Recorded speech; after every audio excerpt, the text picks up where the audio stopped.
warm welcome to all the participants for this exclusive session on GST on ocean freight ruling in the case of Mohit Minerals. We, on behalf of Bangalore Chamber of Industry and Commerce, express our sincere and profound thanks to Shri N. Venkataraman, sir, Additional Solicitor General of India, for accepting our invitation to address at this session. Thank you very much, sir, for your extended cooperation. The session is organized under the aegis of Indirect Taxes Expert Committee. The Chamber acknowledges the support of its members, Bueller, Fundamax, Wipro, MTR, and Sona Group of companies for sponsoring the annual events of the year. I now hand over the platform to Mr. Arun Ramchandran, who co-chairs the Indirect Taxes Expert Committee and who is also the Head Taxation, Tata Consumer Products, to take it over from here. Over to you, sir. Thank you. Thank you. So I think Mr. Venkataraman requires no further introduction. He's a regular speaker at Bangalore Chamber, but people who not heard from Mr. Venkataraman in the past, a quick 2-minute introduction. He is the Additional Solicitor General of India. He has over 3 decades of professional experience of practice before the Honorable Supreme Court and multiple high courts. His expertise and knowledge spans over the indirect taxes, direct taxes, international taxation, constitutional law, regulatory laws, including TRI, etc. So he is also been has received accolades for his representation before the constitutional bench in the landmark Sabarimala case. And today we have Mr. Venkataraman speaking to us on a key issue on the IGST implications on ocean freight. Very, very interestingly, about 6 months ago, I don't know how many of you have participated in this session in the past, on 18th of December 2021, Mr. Venkataraman spoke to us regarding GST and cooperative federalism. It is on the same subject, more or less, that the Supreme Court has now spoken about the legal status of GST Council. So we are very, very privileged to have you speak to us again, sir. And over to you. Thank you.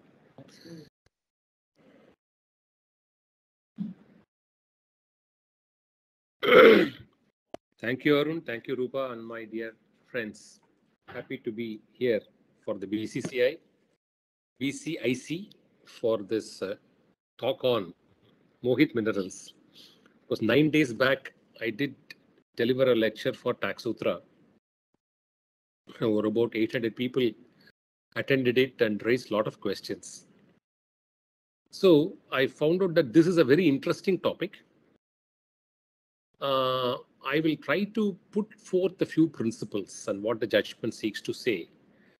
And if there are, if you can raise some questions, I can make the session even more interesting and informative.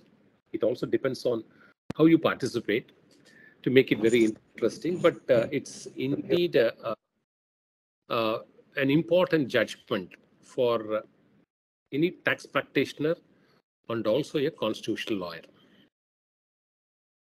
So, sorry, sir. So how do you want to run this? Do you want us to have the audience put the questions in the chat window and you want me to read it out for you? I will make a few. I'll make first 20 minutes, 30 minutes. I'll do the session. After that, we'll take it interactive so that I lay down the basic ground rules as to how we should understand this judgment. Sounds good. Okay. And what does the Constitution say? See, we have to understand what the Constitution says and what the judgment says. And then certainly you ask your questions. And we'll make it very interactive if possible. Now, this judgment gives us a chance to explore and understand what do we mean by GST as a levy and the constitutional status of a GST council. We should first have a fair idea of these two elements. And whatever I say, it's there in the judgment. I'm not going to add anything imaginative, which many people have done it in the public domain. writing articles, giving statements, going for interviews, filled with a lot of materials. Therefore, even professionals get easily carried away and confused. It's so compelling. Therefore, whatever statement, one commitment I will give you, whatever statement we make today in this meeting will be based on what the Supreme Court says. First, we must understand before trying to project our own view over Supreme Court's view. So what does Supreme Court say? Remember, taxation prior to the GST regime was partly with the center and partly with the states. They were never joint partners in any levy. Either a taxation will be in the union list or in the state list. Taxation never comes under the concurrent list. So either list 1 or list 2. Either union or state. Customs, excise, service tax, income tax, corporate taxation, union. VAT, sales tax, entertainment tax, luxury tax, stamp duty, transportation tax, land tax, all these things are for the states. So, the sovereign right, sovereignty is something. What do you mean by sovereignty? You must know a little bit of constitution also. What do you mean by sovereignty? When a nation is born or a state, new state gets formed, the moment it gets formed, it has certain inalienable rights. And that's what we call it a sovereign right.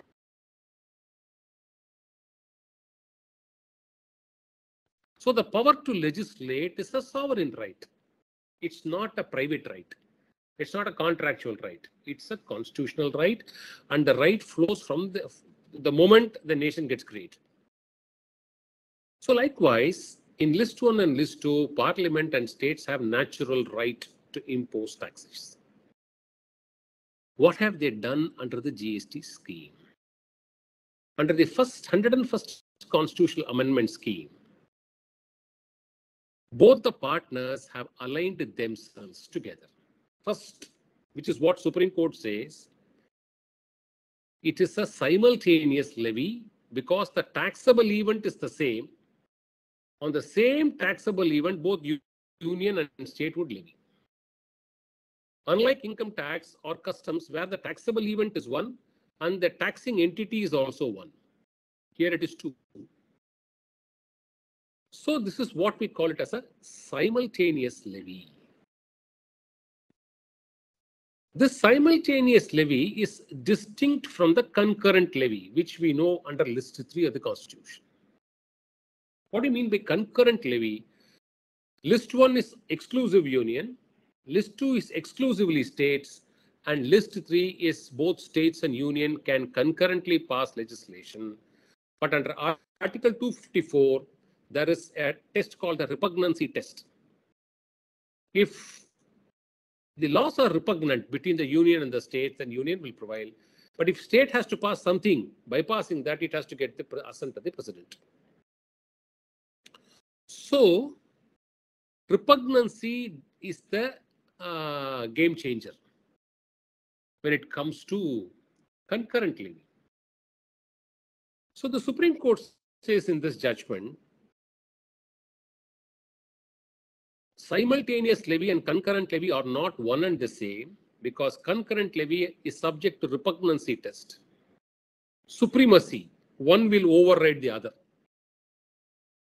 Whereas there is no supremacy here. One cannot override the other. Both cannot act independently. Both have to be always cross-legged. The legs are tied, they have to work together. This finding is there in the Supreme Court judgment. So under 246A, while interpreting both VKC and also in the Mohit Minerals, it extracts para 34 of VKC in this judgment. In para 34 of this judgment, it extracts VKC and says that this is a simultaneous levy. Simultaneous levy does not mean both will use the same taxable event, but both will do their own choice of rates, their own way of assessment, their own way of appeals. Each one carry their own way of life. You can't do that, says the Supreme Court. So what does this constitutionally mean? Finance Minister, before the 101st Constitutional Amendment became an act, when the bill was moved in 2016, on 8/8/2016, uses the coinage pooled sovereignty. He says both states and union have sovereign power. In the GST platform, let us pool our sovereignty to create a new taxation regime. So somebody can say, look here, pooled sovereignty is only an ideology which the finance minister spoke. Where do you find it from the text in the constitution? It's a question which people can ask, rightly. Therefore, the first seed sown by the Supreme Court is, this is a simultaneous levy and not a concurrent levy. There is no repugnancy. Therefore, both cannot be pulling each other in different directions. Both has to work together. It is not independent. So the second seed of pooled sovereignty, as you find from the text of the Constitution, is there is no element of somebody gaining supremacy. Neither can the federal partners, union and state, say, I am supreme over GST Council. Nor can GST Council say, I am an overriding body over the parliament or state legislation. It is no longer the era of supremacy. It's an era of alignment. That's why this judgment and BKC says harmony, cooperation, collaboration, federalism. Both are under compulsions. It's like a magnet. One can't pull strings on their own, leaving the rest. So you are now a part of the common cluster. You have identified, you have voted for this amendment. Each state has voted. It's a constitutional design which says one will not override over this. So it is not a doctrine of supremacy here. It's a doctrine of harmony. GST is all about harmony. Harmony for what? Harmony through cooperative process and collaborative process. So this is the second seed to say textually pooled sovereignty is what is conceived. You can't read 246 on a standalone basis and 279 on a standalone basis. 246 and 279 will always go together.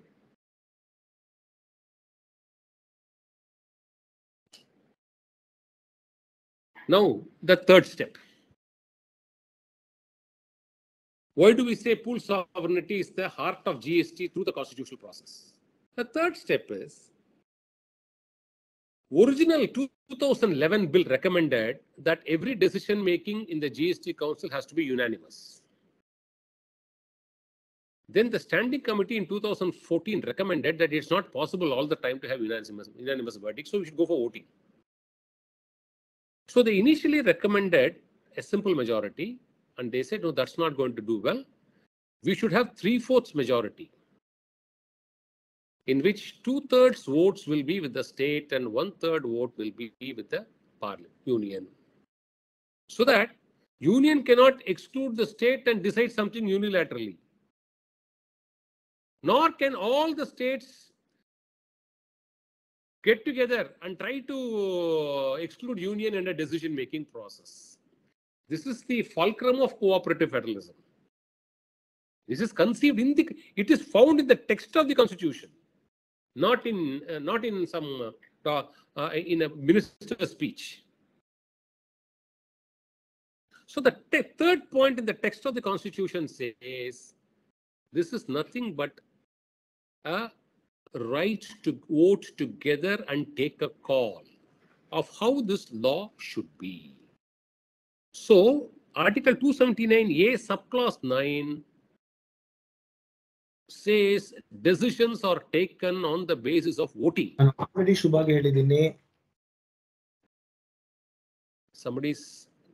There's a crosstalk. Yeah, thank you. So, there is please understand, decisions are taken based on votes. And if you see Article 279A4, it says the GST Council shall recommend the decision taken. Shall. Once a decision is taken, it transforms into a recommendation. Under subclause, shall recommend. And in between Article subclause 4 and subclause 9, there is a subclause 6. Article 279A6, which says the GST Council shall be guided by the principle of harmony and to achieve what is the objective of the GST Council? One nation, one market, one tax. It is found as a constitutional principle, as a constitutional guidance. Who can stray away and exclude one from the other in the race? We don't understand it at all. How can somebody exclude the other and say, I'll do whatever I like? It's now the Supreme Court has validated this. Now I can be independent. How do you say all this? On what basis do you say all this? So, this is the third point. So, decisions are taken that way. So, one more ground textually to prove that this is a pool. That is why repeatedly two judgments have said cooperation federalism, collaborative federalism. You can't cooperate and collaborate unless you are pooled your rights. How can there be a cooperation? Cooperation in thin air is different from cooperation through a constitutional process. This is a cooperation and collaboration through a constitutional compulsion.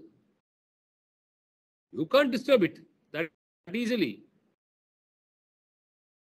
Now come to the fourth step.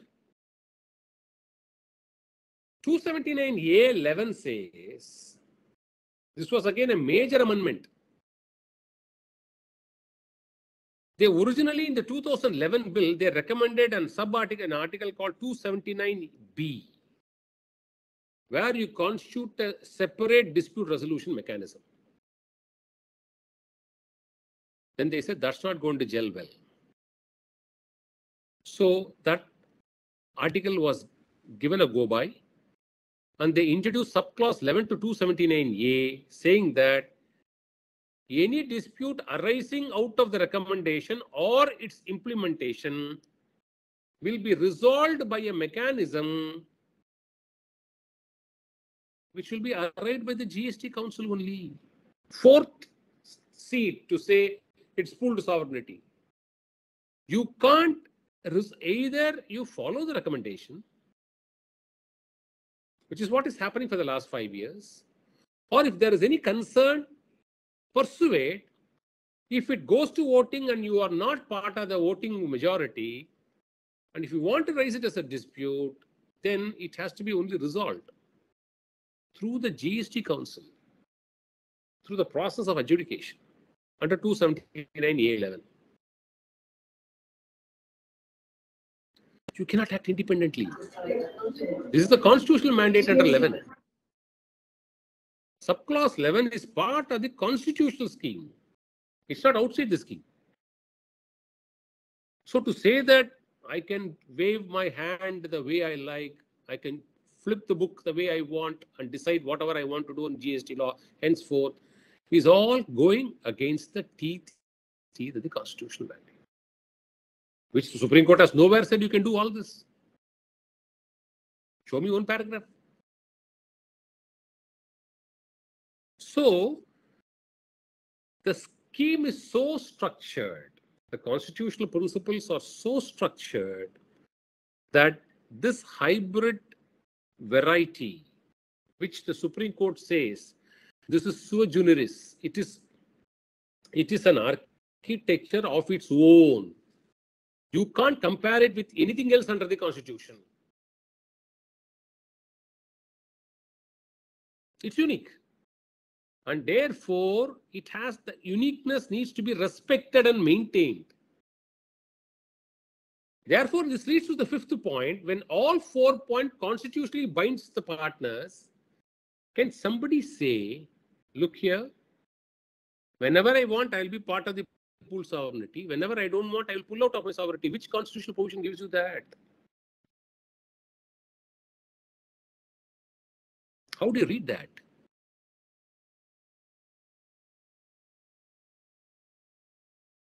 So these are 5 major steps which pundits who say that we can pull out, we can do anything we like, we can wave our hand the way we want, we will decide everything hereafter, independent of whoever says what. All these inducements lead actually to a potential concern and risk only to the trade and business. Whom are they harming? They are not harming the union. They are harming themselves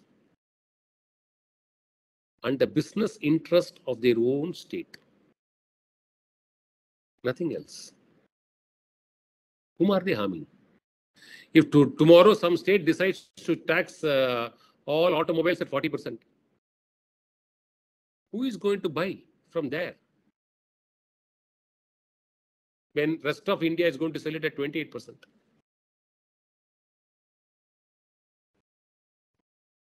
If somebody is going to say, no, we will have our own law, next day you will get disconnected from the GSTN. Theoretically, hypothetically, I'm asking these questions. So what will happen to your supply chain and your credit? So who is going to be the affected party if you take such polarized political stand? Remember this. It is actually trade's problem. It's not a problem either for the states or for the union. The union is clear and it stands for the trade and business. Like income tax, last 5 years, we have achieved uniformity in levy. In spite of COVID, the post-COVID recovery, what is our last month's collection is 1.6 lakhs crores. Unbelievable. See the kind of registered associates now in the network, it's almost twice. In 5 years, we have gone almost twice the number of, for several decades, we were growing at some pace. Last 5 years, the growth is just 100 times. Because you cannot do business hereafter without invoices. Of course, there is bogus invoice, which is a big headache, which don't think has emerged only because of GST. It was always there. Now it is surfacing because of the network. And therefore, we are able to handle it, even though slowly in a moderate way, because people come and vanish in 15 days time with bank accounts and what are you to do? So on trust, registrations were given. Now they breach of trust. Now we have said every registration will be a very laborious process. See, want to be user friendly, you don't allow us to be user friendly because of some of you, not me, not all of you listening here. So these are all when it is so well knit and it's working well, and today we are able to showcase ourselves as we have a uniform taxation regime, both in direct and indirect taxes. Should not trade be concerned about this judgment if somebody is going to say, no, we can do whatever you want to do. That's why if you see, in spite of so many articles moving through this media, we have not found out one single statement from any responsible businessman or business entity or a trade body welcoming all these types of interpretations. No one has made such statements. Because it will seriously affect business interests. Okay, now, you can ask me this question. With that, I'll take up question. You can ask me one simple question. Okay, sir, all this is fine. You can't be telling people or talking things which are not in the judgment. The same judgment also says, para 47 to 50, that there are different types of federalism. Marble cake, layer cake, contestation federalism, uncooperative federalism. It uses all these expressions or quite stiff, strong words. So when it says all this is permissible under the process, then how are these pundits wrong when they say, now the Supreme Court says contesting federalism is also federalism. Uncooperative federalism is also federalism. So how are we wrong? Genuine. The answer is equally genuine, gentlemen and ladies. If you see the same judgment, the same paragraphs, if you read 46 and 47 and 48 together to say, look here, contestation federalism is approved by Supreme Court. Supreme Court ring fences it very clearly.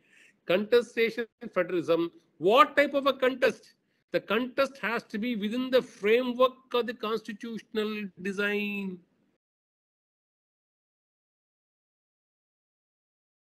For GST purposes, what is the constitutional design?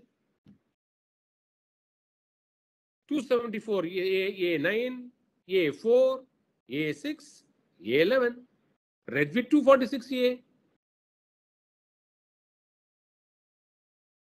How can you tear the process and create your own process? Create your own constitutional mechanism. So, contestation federalism is subject to that. Similarly, uncooperative federalism, Supreme Court only says, in an uncooperative federalism also leads to ultimately some cooperation, better bargaining power.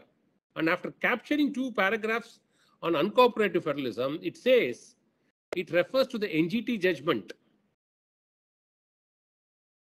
Constitutional Bench, and says, India follows cooperative federalism model.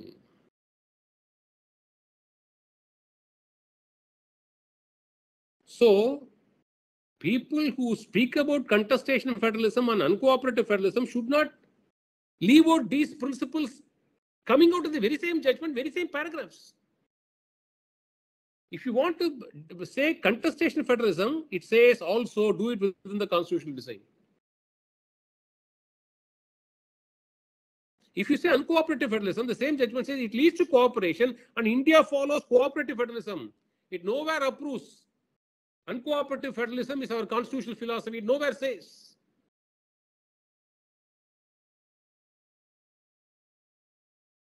And coming last to binding and non-binding, it very clearly captures in para 58 what we argued. We argued only one thing. If you, for example, if you take IGST, section 5 is the charging section. Section 6 is the exemption section. And section 22 is the rule-making section. In all these sections, they say we may go by the recommendations of the GST Council. So pooled sovereignty is evidenced not only at the constitutional level, it is also evidenced at the statutory level. So you have aligned your statute in such a way to ensure that there is no friction, there is a smooth flow of understanding. You have said, when it comes to charge, these are see what is critical in taxation law: charge, exemption, and rules. The rest of the law is only procedure. So you have aligned. Each state, union has aligned. See, whatever hurts, if people think for state, it can hurt for union. Whatever is good for state, because both are replica, mirror images. One cannot exclude the other. One can't be at a bargain with the other, at the cost of the other. So there's no selfish agenda for anybody, either for the states or for the union out of this judgment. Because what is the underlying substance? Trade interest, national interest. How can we compromise national interest and trade's interest and say, promote an ideology which will lead to ununiformity? How should we encourage and why should we encourage that? And to say Supreme Court says so, it's very unfortunate. Therefore, this is so when it comes to the binding aspect, in para 59, what was before the court was delegated legislation notifications, 8/2017 and 10/2017, which imposed reverse charge on importers. See, the assessees argue, why did we at all argue this point? Assessees argued this is something to do with charge And when you create charge, it has to be created only by Parliament, not by the delegated legislation. For which we argued the recommending body, GST Council, recommends up to 3. And therefore, this point was argued and it validated it. We actually succeeded in this point. Para 59 is in union's favor only. Not a sentence is spoken anywhere about it. Now it also says, now next question they will say, all this, okay, cooperative contestation is all ring fenced. But there are several paragraphs which says GST Council recommendation is not binding. You can't skip that. Address that question. Answer us that. Ready to answer that. No problem. You must read the judgment carefully in 3 paragraphs. 46, 50, 54 and 56. In 3 places, Supreme Court actually classifies, see what is the recommendatory power? That is seated only in Article 279A4, nowhere else. And it has subclauses A to H, 8 subclauses. Supreme Court says A to G, 7 categories will form one cluster.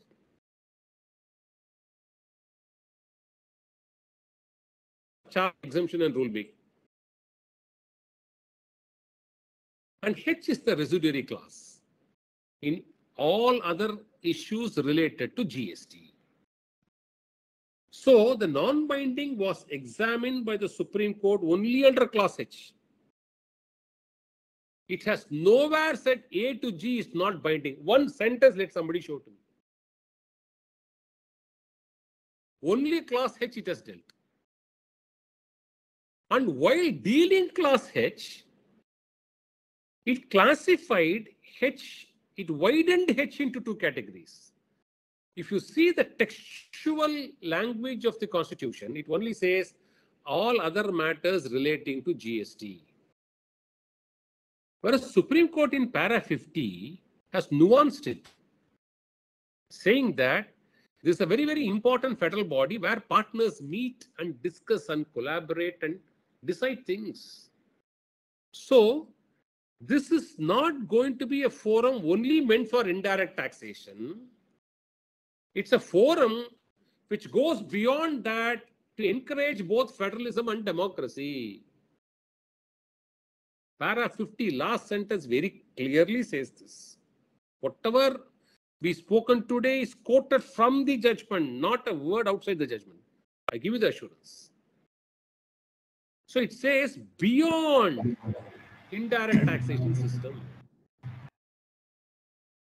And in para 54, while saying what is not binding, it prefaces in the opening paragraph 54, 279A4H.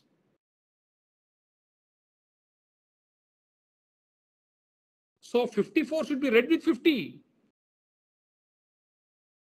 And you can now make up your mind what is not binding. On such policy matters, suppose they make a recommendation on some federal issue on democracy. Don't tell them to be binding. So all that is, every sniff, every sneeze, every coughing does not become binding. Quite right. We are okay. All of us are okay.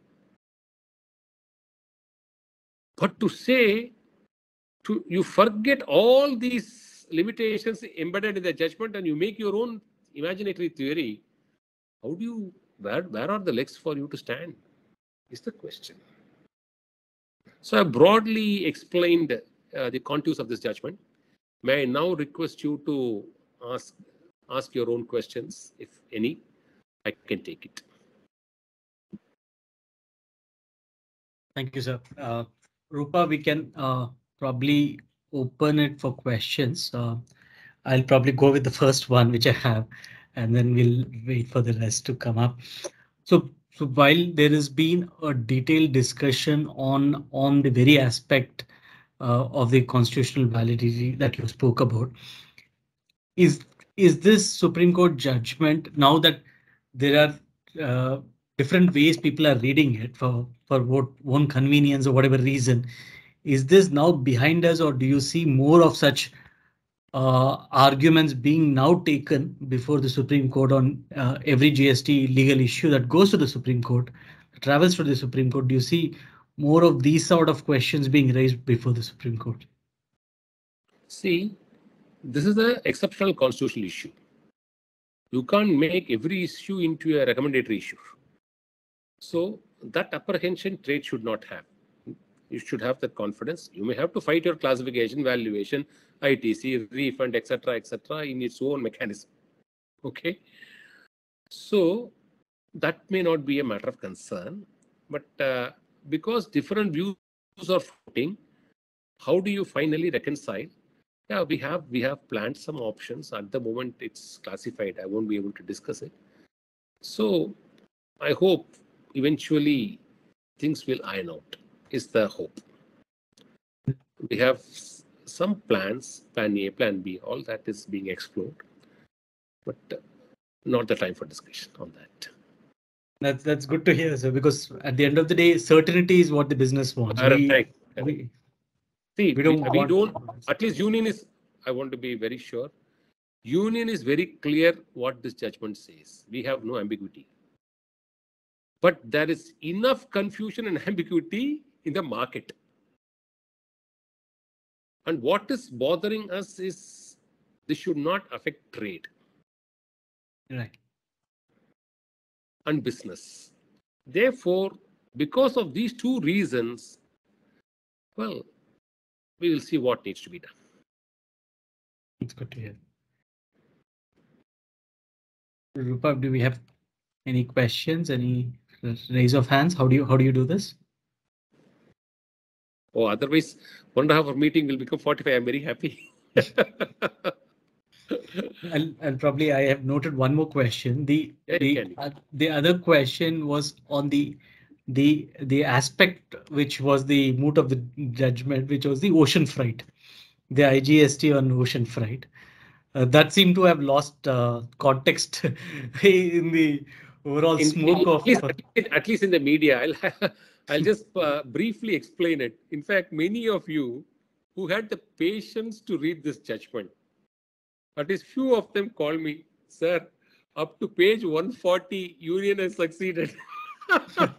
Last 3 pages, union has lost. How do you read this judgment? I said, it's like passing a CA exam. You clear all the papers individually, but collectively you have not made the average, so you have failed. So the union's position is something very similar to that. See, we succeeded on all the points, virtually on all the points. On extraterritoriality, it went in our favor. Delegated legislation, it went in our favor. On consideration, it went in our favor.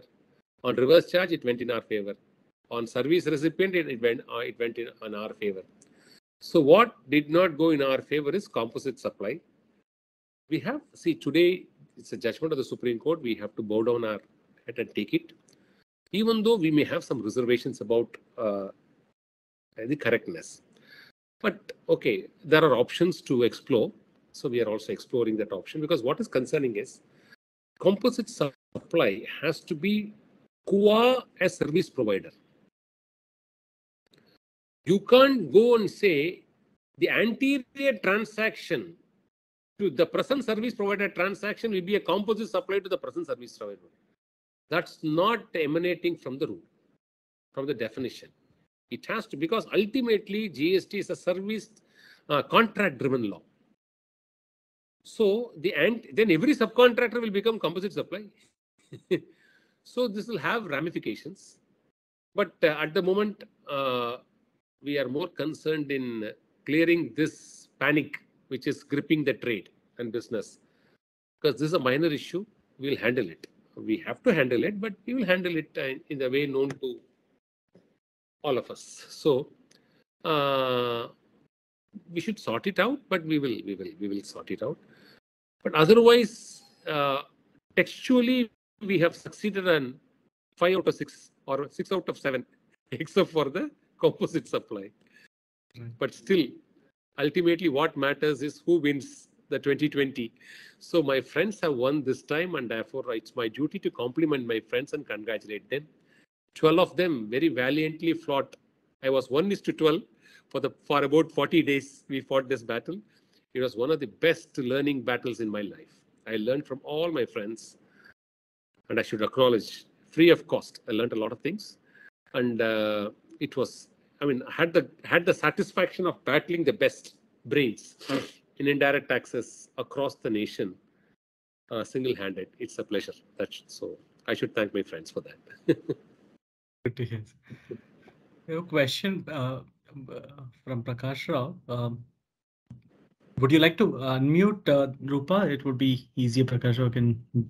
Yes, the participants can unmute and ask the questions. Okay, wonderful. Thank you. Good evening, sir. Yes, Prakash. Sir, should we treat this as a obiter dicta of the judgment rather than, and people are giving too much of an importance to this and unnecessarily splitting their hairs for a non-issue, leaving the ratio dissidently? Correct. You should treat it only as an obiter. And therefore, because what was in contest was only a notification, a secondary legislation. And the Supreme Court in unequivocal terms has said it is binding. So rest is all was not, and there was no underlying fact pattern for it to decide. Therefore, it is only an obiter.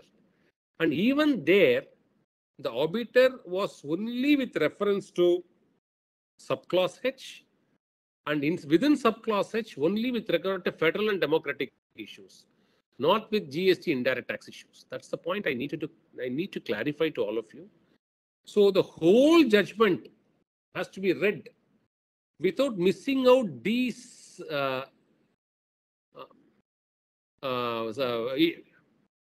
particulars.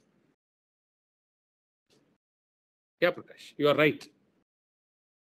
We should not be making a mountain out of a molehill. Somehow people have made it, and therefore we need to necessarily sort it out. We'll see how we can do that in the interest of the trade. Thank you. Yeah.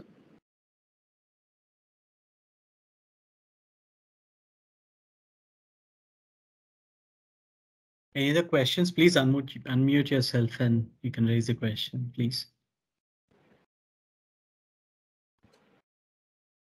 Hello.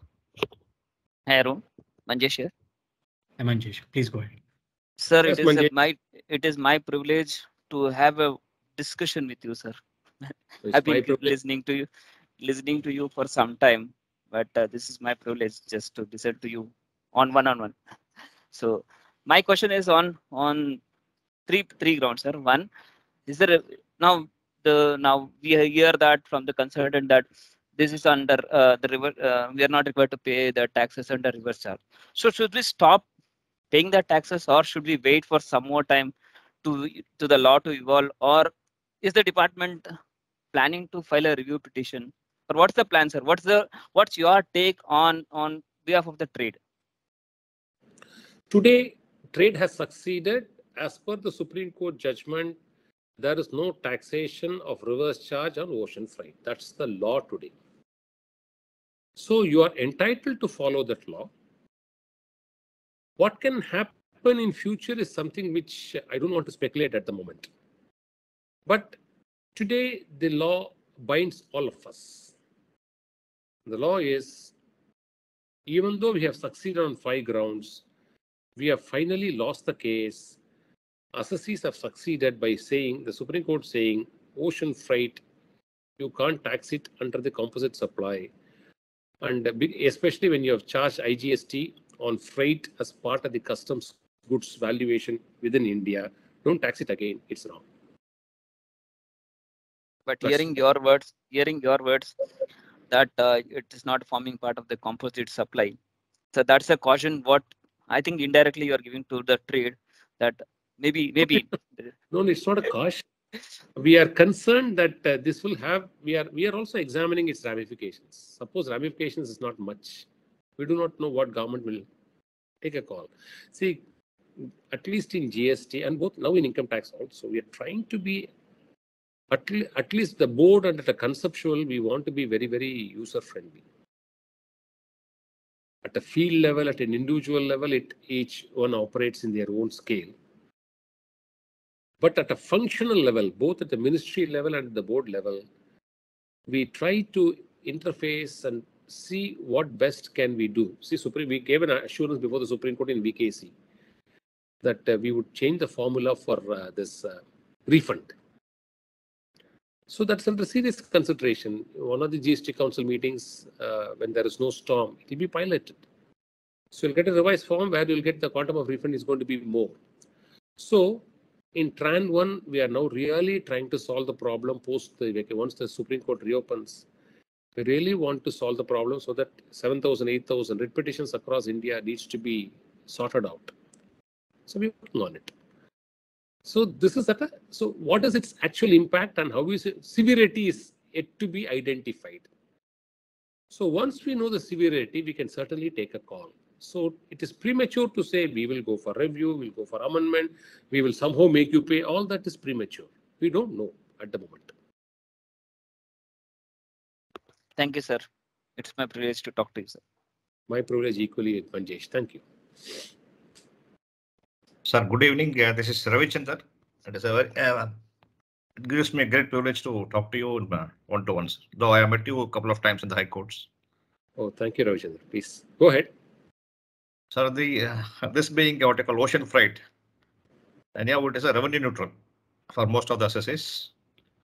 And it is a double taxation, as you rightly put it. And you explained nicely about your constitutional part of it, about the concurrent list, state list and central list, and the what you call a lot of concern about state governments going what you call on the independent way after this judgment. But I think there is no cause for concern. That is what you have said. That is very good. But first of all, I want to know why department is fighting, because this is a revenue neutral thing, first of all. Second is it amounts to double taxation also for the same transaction, when especially IGST is levied on CAF value of the imported goods. No, two things. It is not revenue neutral as you assume in all cases. Yeah, agreed. 60% of the cases, it is not revenue neutral. We have statistics. We have shown it to the court also. See that annual collection is about 1,500 crores revenue, of which 670 crores or so is not revenue neutral. So that assumption is wrong. Okay. Two, why we are concerned about composite supply is when composite supply is what? When I supply something to you, either 2 or more goods or 2 or more services or a combination of goods and services to you, then it's a composite supply. For example, the customs import into India is charged at the CIF value, $1,000. So cost, insurance and freight is integrated into one composite single supply of goods. But what is charged to tax and reverse charge is not that $1,000. $1,000 is what you pay to your to your seller. Now, of which $100 your seller would have paid to the shipper, which he would have reinvoiced you at $150 as part of the $1,000 shipment of the goods. But the original contract between the shipper and your seller, which is $100, is an independent contract. Reverse charge is on that contract, not on this leg. We are not taxing $1,000 or a part of $1,000 twice. Not at all. Not at all. So can the definition of composite supply travel one step ahead and touch and crack the anterior transaction is the question. Okay. So that is, we have to study the ramifications. How is it going to affect other aspects? If they are going to show this judgment as a passport and walk out in many cases, then it's a cause for concern for the union. Okay. That's the point.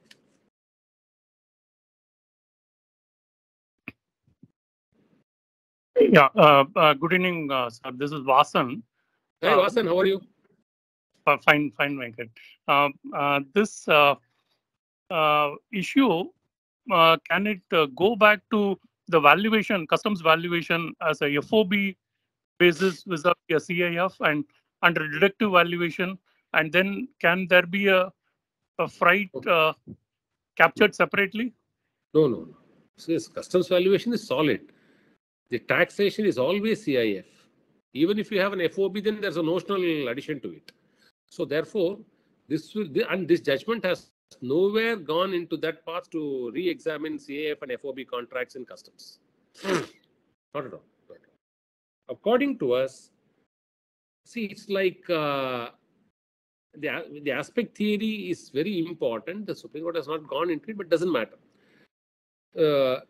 You taxing seller's charge supply on you is independent of taxing on reverse charge the anterior contract between your seller and his shipper, for which you are not a privy at all. So to say that you can have see the ramification. If composite supply can extend to a contract to which you are not even a party, then where do you draw the line? It's a question. We'll see. I mean, at the moment, it's a judgment we have to bow down. Thank you.